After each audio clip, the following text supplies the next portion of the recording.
What is the greatest completely legal loophole you know about? Suing telemarketers. A lot of people don't know that telemarketers break a lot of laws because pretty much no one calls them out on it or threatens to sue. Here is a write-up someone did on it with sources. I am being harassed by a company and this article was gold. So gold for you. I feel so special. Thanks. Hopefully they've called you a ton. From what I've read it's $500 a call.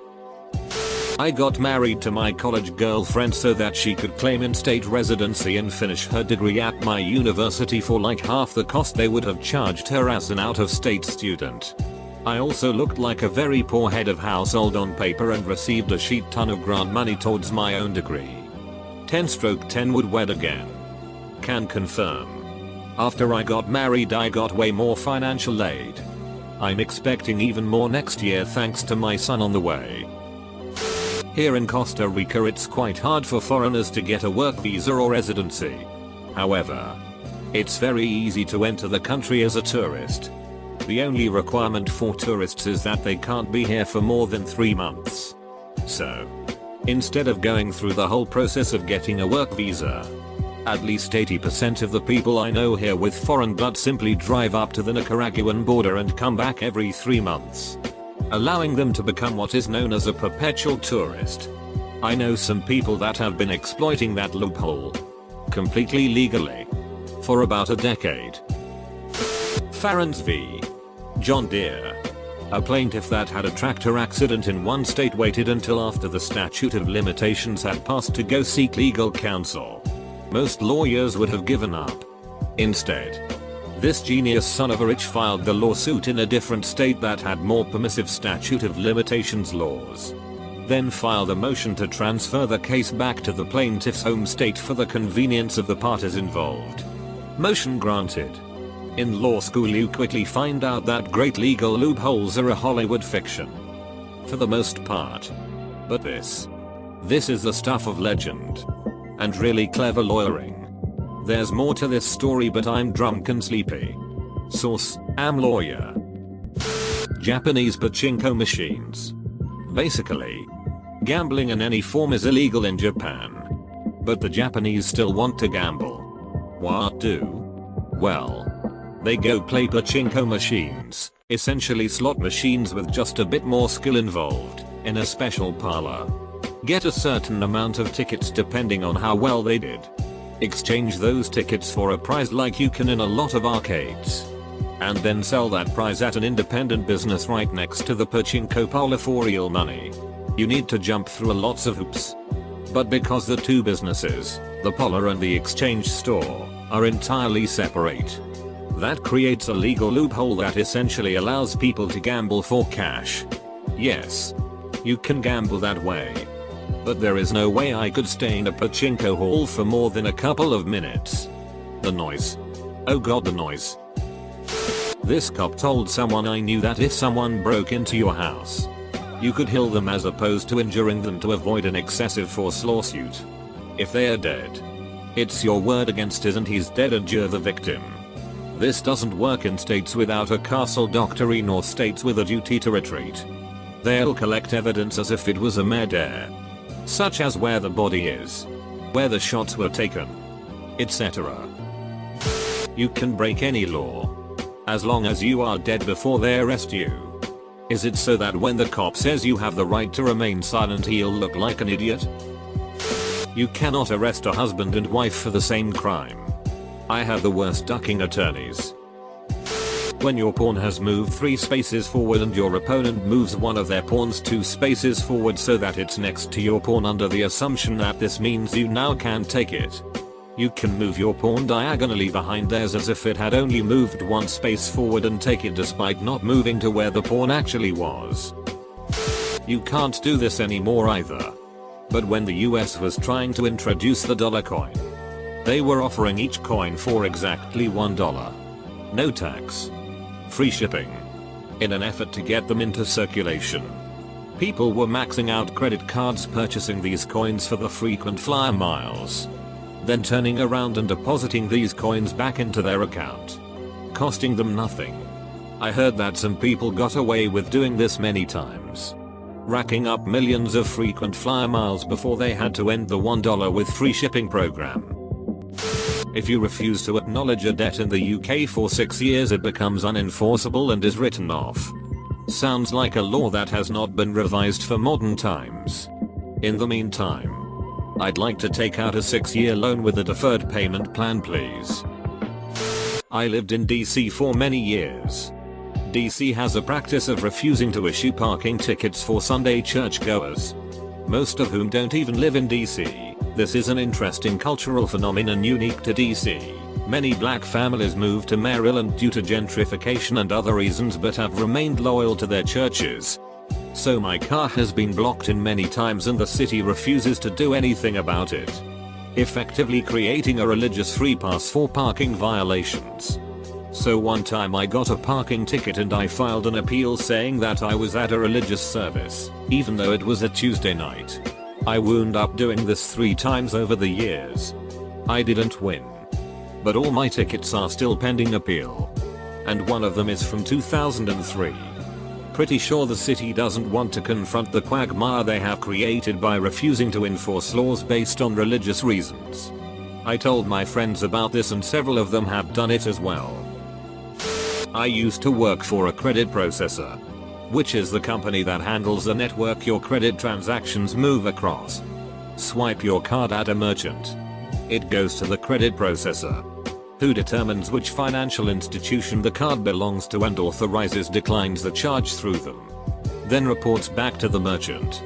Anyway, one of our clients was a major bank. One you'd know. We were investigating a recurring network issue that we couldn't really pin down. Every month, this FI's network would strain and overload. Around the same day time, once a month. We didn't have any errors logged that weren't a result of the strain. No identifiable cause. No processes running at that time. They weren't doing maintenance, which was just a formality since the issue was on our network. So I'm idly watching transactions roll across the big screen when it starts flooding with the same line. We got hit with something around 35,000 transactions all at once from the same source. Did some cross-referencing and sure enough we could see the same thing had happened every time the problem occurred. And always the same account. So we called the FI and explained it to them. They looked into it. And here's what they shared with us.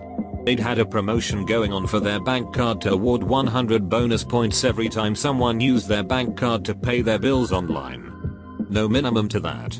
No qualifier that the bill had to be paid in its entirety. So this guy wrote a script to pay $350 by 1-cent transactions.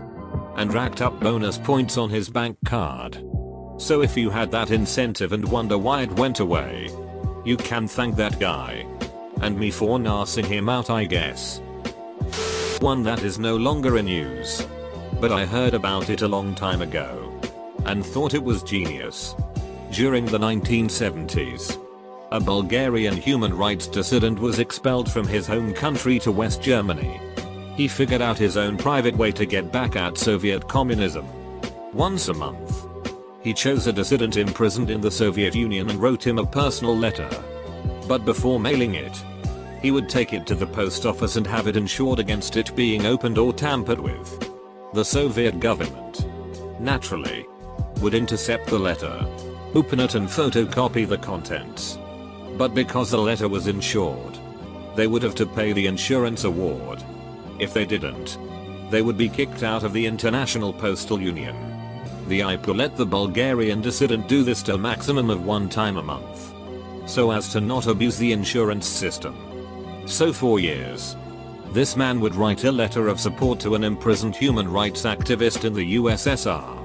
And 1 month later, he would receive a check from the USSR for a total of $400.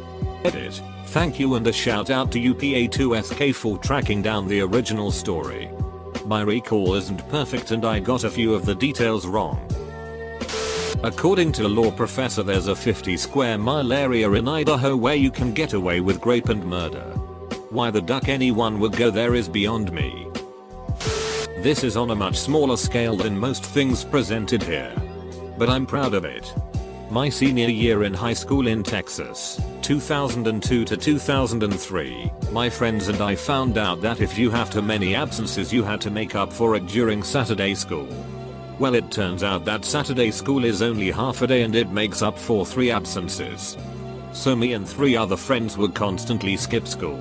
We didn't do sports so we had all our credits anyway well before end of the year, and then on Friday nights have a rail-on party and play Warcraft 3 or Star Wars Galaxies all night.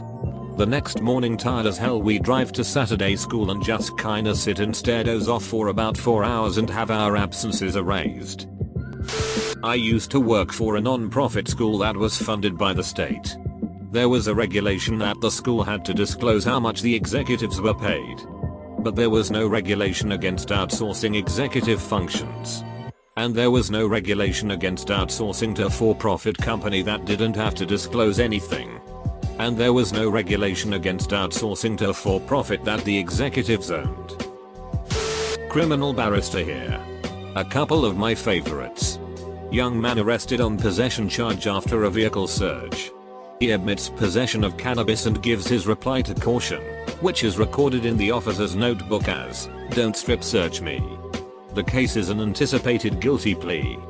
But at the first appearance his instructions are that the officer threatened to strip search him if he didn't admit the drugs were his. Takes it to trial on this issue. Officer denies ever mentioning strip searching the defendant. At trial the officer is questioned as to why the reply to caution was "Don't strip search me" if the officer had never mentioned a strip sarc. Pretty clever to set that up in my opinion.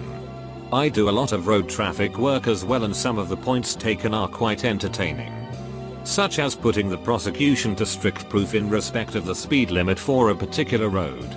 And insisting upon a strict interpretation of what evidence would be permissible to that end. Pretty small thing. But it's one I use really often. Stop signs in parking lots aren't legally enforceable. They are on private property and out of police jurisdiction. So the next time you're leaving Walmart at 3 AM feel free to roll through that annoying stop sign in the middle of the empty parking lot with no possible repercussions. You rebel. Edit. Looks like these signs aren't usually enforceable. Certain states may have adopted laws to allow ticketing for private property infractions. Check your local laws before becoming a 3 AM Walmart rebel. Call yourself a church. Great, now you are tax exempt. Throw away for obvious reasons. I have earned over $90,000 by getting compensated by airlines. This is a simple trick that works well. If you know certain routes at your airport are always oversold, just buy a fully refundable fare a few days before the flight takes off. Usually this will be one or more of the oversold tickets. Just go to the airport and offer to give up your seat and reap the rewards. If not needed, just refund your ticket. Usually I book 12-18 tickets in one day and hit one after another up until my planned departure in the evening. I try to spread it across 5+ airlines to avoid seeing the same stuff. I fly for free everywhere in the world. Southwest has the best policy. Usually $300 plus twice the value of your ticket. I have thousands of dollars of credit with all the airlines that I can't even use it fast enough. In Denver, the city places about 10 photo radar vans at various locations around the city. If you are speeding, the radar van snaps multiple pictures of the driver, the car, and the license plate. A few weeks later, a ticket arrives in the mail with the pictures and a $40 fine, $80 if in a work zone. However, there is a beautiful little clause at the bottom of the ticket that says, "You may sign and mail in the not pictured driver affidavit located on the back of your notice of violation or penalty assessment notice. You must submit a legible, clear photocopy of your driver's license with the not pictured driver affidavit. The affidavit and supporting documentation will be reviewed by a Denver Police Department employee and a determination will be made regarding the identity of the actual driver. If further information is required, you may be contacted by the Photo Enforcement Unit. If it is determined that you are not the driver, the case against you will be dismissed." Source: my parents figured out this loophole years ago, and have had their cars registered to each other for many years for the sole reason of getting out of photo radar van speeding tickets. This one is because of my roommates. They would rate a Pizza Hut nearby us and get a free pizza. Go down. Get the pizza. Rate the Pizza Hut and get a free pizza. Basically they never had to pay for a pizza from Pizza Hut. However, because they aren't arseholes, they would also buy other stuff. Drinks, desserts or garlic bread. Probably why they allowed it tbh. In my city and county, if you maintain an abandoned property adjacent to your own for 7 years, it becomes yours legally. It's hard to describe, but I've fenced off the last parking space sized bit of an alley that used to run behind the block. All my neighbors have given the city lots of money to acquire theirs. I'm going for the slow play. UK. Heard that technically you don't need planning permission for stuff you build on your own land. If nobody objects within 4 years of you building it. Someone stacked hay bales ridiculously high, shielding his property from view. Then built a ducking castle behind it. Nobody could object to him building it because no one knew about it. 4 years after he finished, he took the hay down and nobody can take his castle away. They're still trying to though. I bought a historic office building that used to be a school using a residential home loan many years ago. This worked because the zoning was residential. I put very little money down, had low payments, and kept the whole transaction simple. Bought it for $400,000, sold it for $800,000, and legally used it for my office for 4 years. If anyone wants to find the actual article, I believe there was a man in Texas, assume homeless or poor, who got a nice 3-4 bedroom home for a whole $35. When the previous owners left their suburb home, I assume a lack of payment, he paid the fee to have the home transferred to him. I believe the only stipulation was to stay 3 years and it becomes his. No mortgage, no rent, just a $35 piece of paper. Neighborhood was pretty pissed. I applaud the man for his craftiness. Right to repair. Void the warranty because you broke open yours box to find the part you need as a pain in the ass. Send it to Microsoft. They still have to fix it even though the warranty states that it is void if opened, but if you opened with intent of repair they have to fix it. In most of the world, children are actually allowed to smoke cigarettes. They aren't allowed to buy them though. Similar rule with alcohol. Worked at a restaurant where we had a promotion during the holidays. If you bought a $25 gift card, you get a $5 gift card as well as a bottle of sauce. I bought a ton of gift cards with my own money. I got the extra $5 gift cards and bottles. Sold the bottles of sauce for cheap on a local garage sale site. They retail for $8 from the restaurant. I also use the gift cards on all of my cash tables. Customer pays with cash. I use the gift cards to close out their check and use the cash to pay myself back for the gift cards. So basically, it was a free $5 for me for every $25 gift card I bought. I also won the gift card contest we had. 1. Live in Europe without a visa or legal rights to do so? Do you want to work in a highly paid European country but don't want to bother with getting a visa? Got to Svalbard in Norway. Anyone can work or live there indefinitely without a visa. So me and my roommate both have Xbox Ones and play a lot of the same games. Besides having to both pay $60 for a game, we both set the other's box as our home Xbox and continue to sign in and play on our own Xbox. So when one of us buys a game it automatically downloads on the other. Also gold is shared. Even if someone smells like they've been drinking on before the job, we're unable to officially say so, due to the fact we don't have a breathalyzer at work. When I found that out I was dumbstruck. 123 movies. Pirata Bay. Toy. etc. They don't have any pirated material on their sites. They just host the sharing of them from other websites people. They aren't really doing anything illegal. And companies' government can't touch it. Especially when they are hosted in foreign countries that don't give a it. Not as deep, but ordering a triple steak burger from Steak and Shake. 3.99 value menu W fries. Then ask for it on sourdough bread and add Frisco sauce. Boom. Triple Frisco burger and fries for less than a Frisco melt. If you have a lot of money, laws do not apply to you. Even if you gained the money illegally, the law does not apply to you. There is a legal loophole in this loophole though. If you hurt another person with a lot of money, then the law applies to you. If you have any sort of hobby that you can show is profitable, you can claim it on your taxes. IRS will see it as a small business for about 5 years. Obviously you don't want to do this if it is profitable. It's just a backdoor way to get a little refund from a hobby.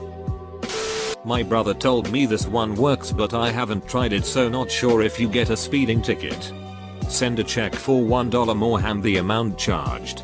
They will send a check back for the overpayment and will not be able to report to insurance until you cash the check, as it is not considered a complete transaction. Rip up the check and avoid the insurance premium increase. I work at an outdoor market and we serve beer. We get past the laws by selling a token that the beer stand next to us happens to trade for a beer. Then they bring the tokens to us and we give them money. The federal government doesn't have to abide by the US Constitution if they say it's for your safety.